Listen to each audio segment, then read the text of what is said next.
Edwardian working-class boys could easily fall into a life of crime. Thousands of children grew up in small rooms, no better than boxes, and few had pastimes or games to deter them from nefarious activities. The streets offered an escape, excitement, but also temptation and opportunity for delinquency and theft. This was little different a story to the Victorians of previous decades. Larceny was often the reason boys were hauled before a magistrate, but, unlike their fathers, who would likely have been fined and sentenced to prison had they committed the same crime, the Edwardians took a different approach to justice, one that could be severe, though measured the gravity of the offence to the penalty imposed. Punishment was made to fit the criminal rather than the crime. Thinking on justice, particularly from missionaries and social observers, saw the solution to lawlessness in its causes and not the penalties. A prison cell was, for some, better than their own homes, and repeated incarceration was often no deterrent. Today, you will find out, from a contemporary social investigator, what drove Edwardian boys to crime and how they were punished. Children sentenced for the misdemeanors of vagrancy and begging, being victims of poverty and neglect, were sent to industrial schools for instruction, depending on the severity of a crime, and a boy's character. Being sent to a reformatory school was thought a better way to enforce change in a juvenile than penal servitude, up to 16 years of age. And, if that was not stern enough a test to distract from the bad and rebuild the good, boys over 16 were sent to Borstal for rehabilitation through the drill of constant work. Not least, it was hoped that removing them from the poisonous influences of hardened adult criminals as role models would improve their chances in life. Nevertheless, violence wasn't tolerated, and you will discover that, in Edwardian society, strict discipline and unforgiving work awaited any boy who found himself on the road to a career in crime. Before we move on, if you're interested in history like this, and you want to find out more about what life was really like for people in the past, please consider subscribing for more content. If you'd like to support what we make for you, check out the description for links to ways you can help us continue bringing the past alive. The race of life is hurrying on from boyhood to manhood, but a few drop out from the straight course each year. Perhaps they had little stamina at the very start, or lacked the proper equipment for running in the heat of the day. Possibly the rules were too hard. There are few sadder things than the first serious stumble of a boy, dazed by the sudden change in horizon, vaguely aware that he may be put away for many years. He endures torments that are not without effect. His mother covers him with a storm of reproach, hints very clearly at the gallows, stupefies him with abuse, brings him to tears by her own weeping, while to the world she defends him bitterly with a blind eye to the truth, asserting at every pause that he has always been a good boy, and if he is let off just this once, he will never do it again. Yet not such a sad moment to the reflective, for with a proper understanding and treatment of the boy, it is more than probable that this will be both the first and last offence. There may have been one specific cause for the offence, which makes it an unexpected lapse from a steady record, but it is more probably the first outward symptom of a secret deterioration. The elements of a boyish crime are a desire for something, the opportunity to obtain it with probable impunity, the lack of self-control to restrain him. Crime begins as soon as the urchin is tall enough to stand on tiptoe and see the penny on the top of the kitchen dresser, which his mother has put there for the milkman when he calls. He is not old enough to calculate the chances of detection, but the desire for sweets is strong within him, and with one sticky grab he enters on a career of crime. While at school, the desire for money grows as the ways of spending increase. A few pence in pocket make a holiday infinitely more happy and adventurous for him and his mates. A tram will take them farther afield. There will be the means of refreshment, and perhaps these gay young fellows in the 7th Standard may like to finish up with an hour at the moving pictures.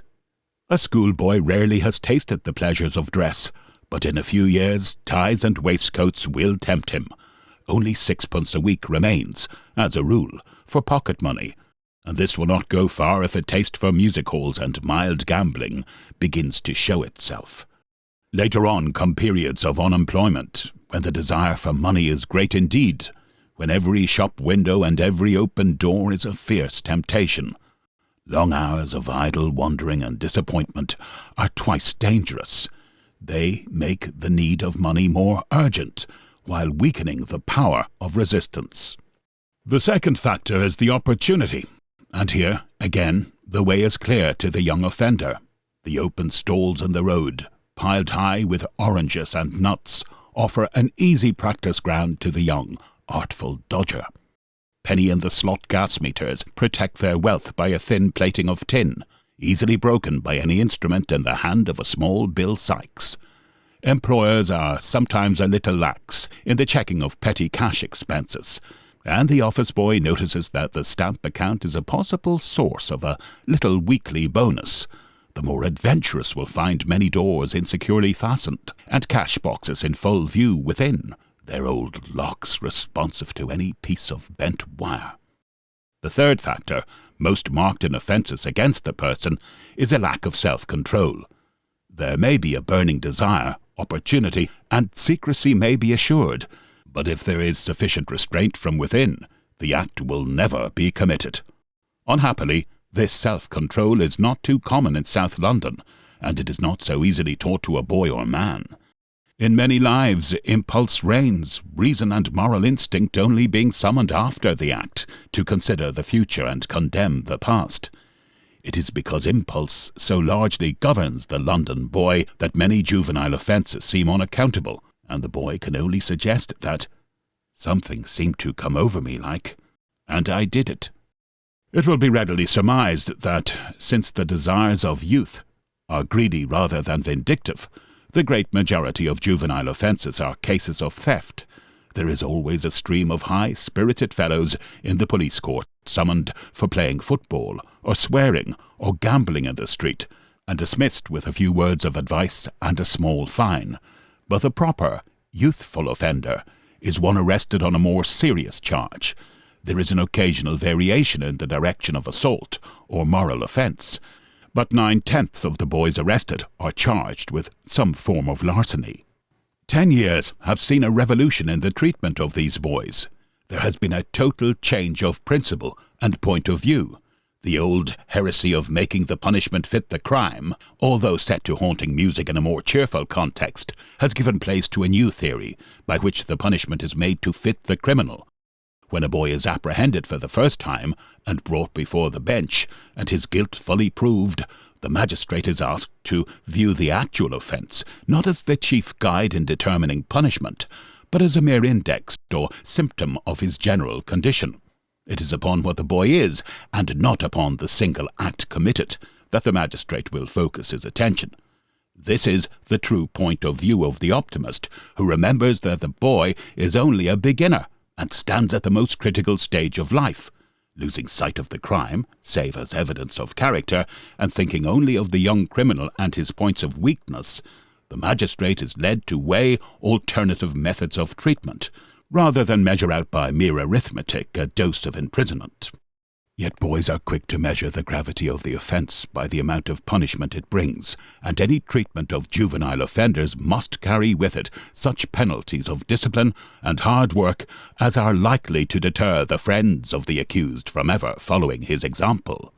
Thus, while a rebuilding of character is the main object of reformative treatment, no method can be satisfactory which makes the process so easy and delightful as to rob it of a certain sting and struggle, which should be associated instinctively in the mind of every boy as a necessary consequence of guilt. The reformer that is needed must have something of the Spartan in him, and show both hope and influence. He will have two clear objectives before him. He must, in the first place, fill the boy's life and mind with such fresh interests and occupations as may serve to distract his mind. An emptiness of life produces a distorted moral vision, in which the needs and desires of self are predominant, Acts of vice and dishonesty are committed at such moments when the boy's thoughts are obsessed by the momentary gratification of his desire. The boy out of work steals because hunger has obliterated all else in his mind.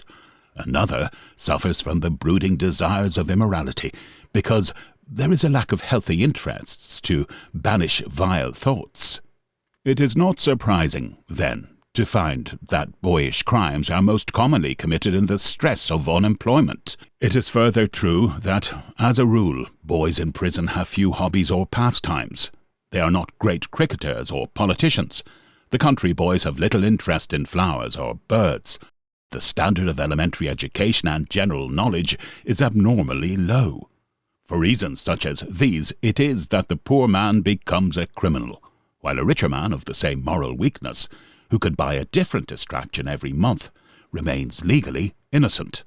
The provision of hard work, education, games, and hobbies will go far to reduce the claims of self to a more reasonable proportion. Yet even when sufficient distractions have arisen to enlarge his vision and occupy his mind with a more varied program, there will be danger of a sudden reversion to old ways. Thus, the second object of the reformer is to build character, to induce habits of restraint, for it is only by a growth in the powers of self-control that a sudden relapse will be averted. Such, in brief, are the principles upon which the new treatment of juvenile offenders is slowly developing. It is now to the true advantage of the guilty boy to be prosecuted in order that the causes of his deterioration may be discovered and firmly arrested. The mercy of the employer who refuses to inform the police and merely dismisses the boy is now sadly misplaced. The boy in such a case can only get casual and unskilled work, for other employers would need a reference, and that would be fatal to his chances. There is no one set over him to guide and warn and encourage, no discipline imposed. On the contrary, there is every reason why he should steal again. As soon as the growing elasticity and reasonableness of the present system is realized, employers will with confidence prosecute their office boys and junior clerks, while mere dismissal will rank as the lazy indifference of a callous and uncharitable man.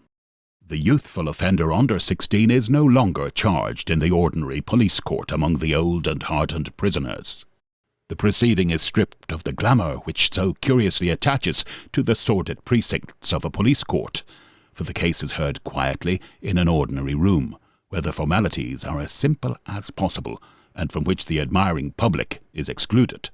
When reports in the press, which seek to make childish theft funny and heroic, have been finally prohibited, there will be no pride in the small boy's heart, but something a little nearer shame.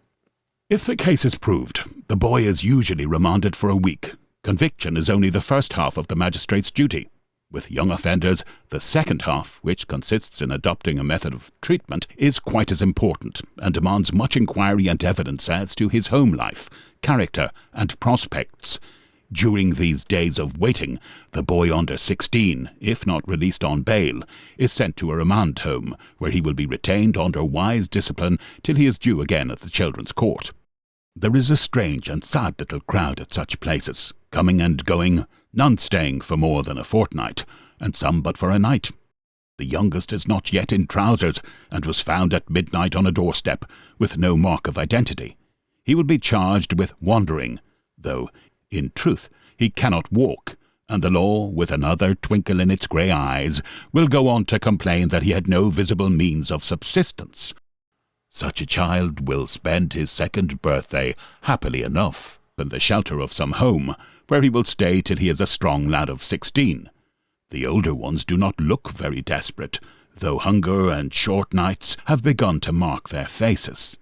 They spend the week at work in the classes of the remand home, playing in the yard, not altogether averse to their captivity, though a little alarmed at the uncertainty of the future. When the boy again appears at court, the magistrate is informed of the result of inquiries, and is able to form some idea of his character.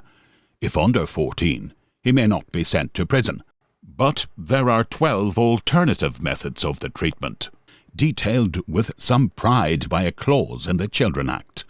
If the surroundings at home seem unfavourable, he will be committed to an industrial or reformatory school. To the former are sent innocent children under 14 whose parents are unfit or missing, together with a few real offenders who are very young. The reformatory school only receives children up to the age of 16 who have committed an offence which would be, in an adult, punishable by imprisonment. Thus the industrial school is filled with younger children who are there through their parents' shortcomings rather than their own. While the reformatory school has need of a sterner discipline, for it contains the older children, each of whom has committed some act of violence or dishonesty. If there is a good mother and a well-ordered home, the young offender will not be sent away by the wise magistrate, for there is no home like home. Stripped of all the cant sentiment that surrounds it, the value of life at home still remains, for every boy, a vast, unanswerable fact. But where the offenders, the great majority of whom are boys, have no home, or one barely worthy of the name, they will be sent to a reformatory or industrial school, where they will stay till they are judged ready and fit for working life. These schools develop them in body by much drill and well-organized games, teach them to work skillfully and steadily, and continue their elementary education till they have reached a standard of average proficiency. Such schools vary far too greatly in their efficiency and moral tone. It is true that the value of the school as a reforming agency must always depend very largely upon the personality of the superintendent, yet it may not be out of place to point to 3 general points of weakness in the present system. In the first place, the financial position of most schools makes it necessary for the governing committee to rely to some extent on the profits accruing from the work of the boys. This position affects the industrial training of the boys, by forcing the authorities to view the institution now and then as a manufacturing business, rather than an educational and moral agency.